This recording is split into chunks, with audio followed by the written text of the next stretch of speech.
My father was on an operating table with his chest cracked open, and my boss was calling me for the 47th time.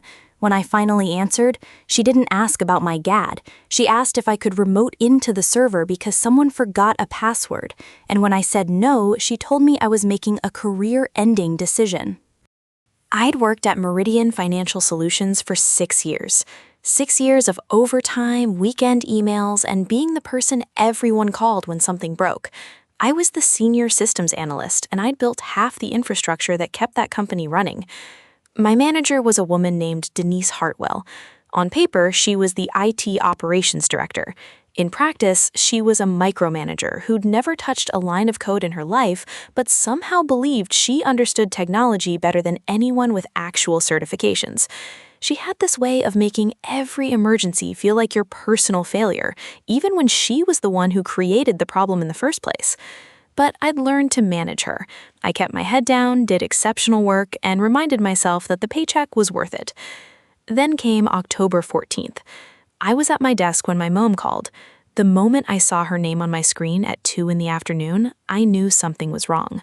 My mom never called during work hours. "It's your father," she said, her voice cracking. "He collapsed at the grocery store. They're taking him to St. Catherine's. They think it's his heart." I don't remember grabbing my purse. I don't remember telling anyone I was leaving. I just remember running to my car, my hands shaking so badly I could barely get the key in the ignition. My father was 67 years old. He'd had a minor heart attack 3 years ago, but he'd recovered well. He was supposed to be fine. He walked 2 miles every morning, he took his medication, he did everything right. By the time I reached the hospital, they'd already taken him for emergency surgery, a blockage in his left anterior descending artery. The widowmaker, they called it. The surgeon explained that the next few hours were critical. They'd do everything they could, but I needed to prepare myself. My mom was a wreck. My brother was flying in from Denver, still 4 hours away. I was the only one there to hold her hand, to sign paperwork, to make decisions if decisions needed to be made. I texted my mom from the hospital parking lot. "Family emergency. My father is having emergency heart surgery. I won't be in for the rest of today, possibly tomorrow. We'll keep you updated." Her response came 12 minutes later. "Sorry to hear that. Please make sure the Henderson report is accessible before end of day." I stared at that message in the surgical waiting room, my mother crying softly beside me, and I felt something cold settle in my chest. But I reminded myself that maybe she just didn't understand the severity. Maybe she thought I could spare 5 minutes. I couldn't. The Henderson report was on my work computer, which I'd left on my desk when I ran out. I wasn't about to leave my mother alone to drive back to the office. I texted back, "I'm so sorry. I can't access it remotely without my laptop. I left in a rush. Derek has the backup files and knows the project." That should have been the end of it. Derek was my colleague, equally qualified, and he'd worked on that report with me. But 20 minutes later, my phone rang. Denise. I declined the call. I was sitting next to my mom, who was praying under her breath, watching the surgery status board like it held the secrets of the universe. Denise called again. I declined again. The third time, I silenced my phone entirely. Over the next hour, while my father's life hung in the balance, Denise called 11 more times. She sent 9 text messages, each one more demanding than the last. "Urgent. The Henderson client is asking questions. I need you to call me immediately. Your lack of response is unacceptable. I don't care what's happening. This is your job." That last one made my hands shake with something other than fear, but I kept my phone face down on my lap and focused on my mother.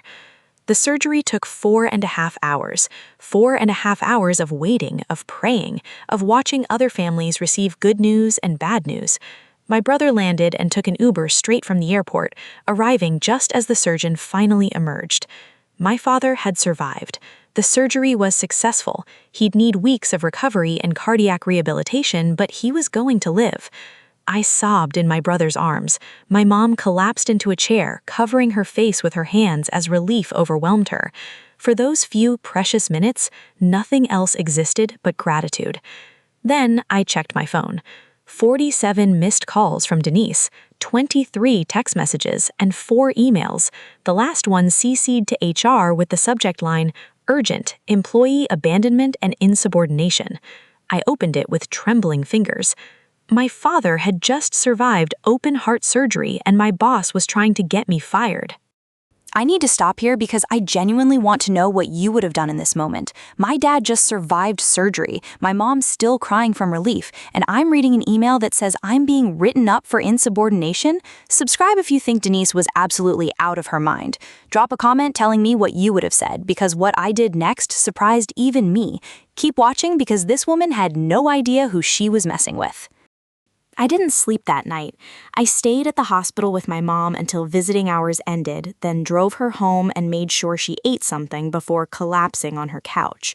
My father was stable but sedated, and they said we could see him properly in the morning. At 6 a.m., while my mom was still asleep, I sat at her kitchen table with my laptop and started documenting. Every text message, every missed call log, every email. I screenshotted everything and saved it to 3 different cloud storage accounts. Then I pulled up my employee handbook and started reading the sections on emergency leave, harassment, and hostile work environment.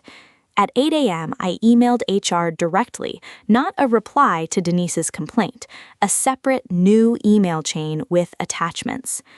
I am writing to formally document the harassment I experienced from my manager, Denise Hartwell, while I was at the hospital during my father's emergency open heart surgery.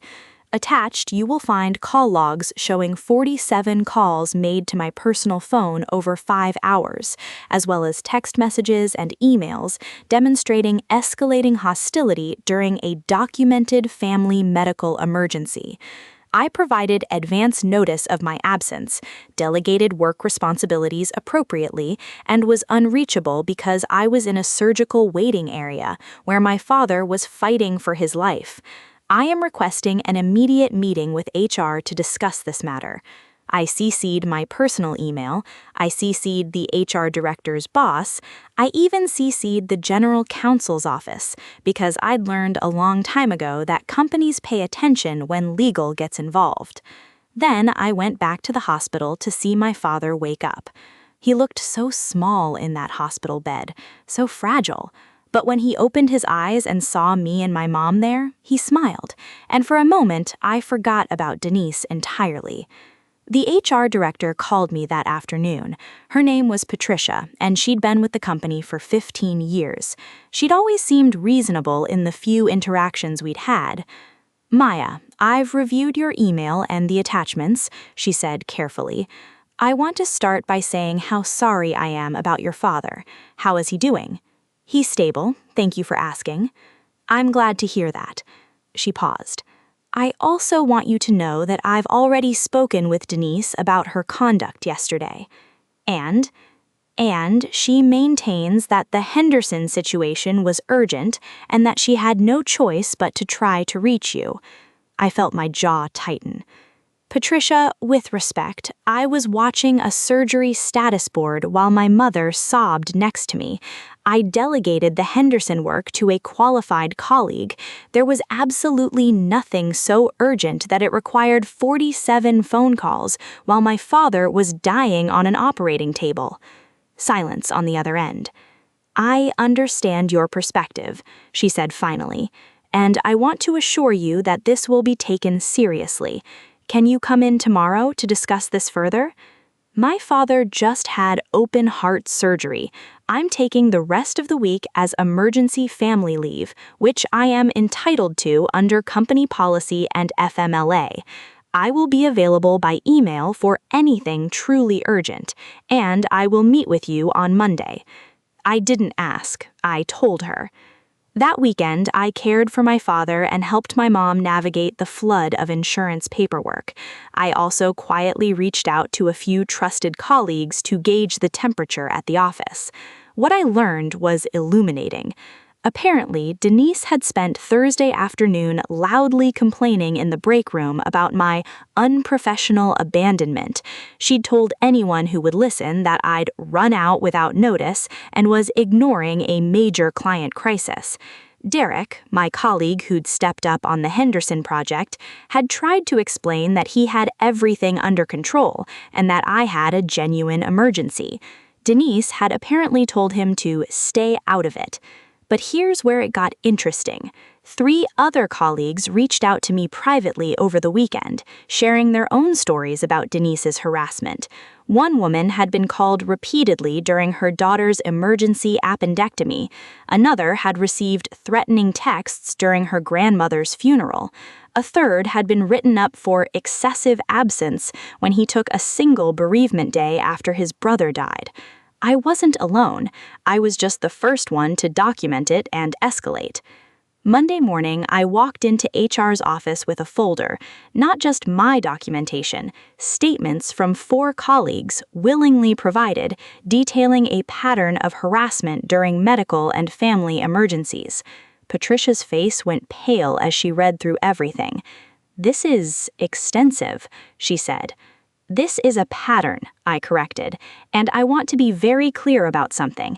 If Denise faces no consequences for this, I will be consulting with an employment attorney about hostile work environment and harassment. My father nearly died, Patricia, and instead of being allowed to focus on my family, I was bombarded with 47 calls from a woman who wanted me to help someone reset a password." "A password?" I nodded.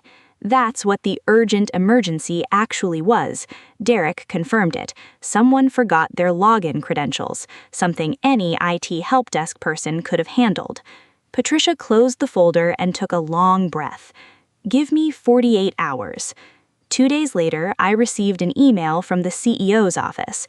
Denise Hartwell was being placed on administrative leave pending an investigation into her management practices. The following week, that leave became permanent. She was terminated for cause, with her pattern of harassment documented in her personnel file. I was offered her position. I declined. Instead, I took a lateral transfer to a different department, one with a manager who understood that employees are human beings with lives outside of work. I also used my newfound political capital to push for clearer emergency leave policies, including explicit protections against manager contact during documented family medical crises.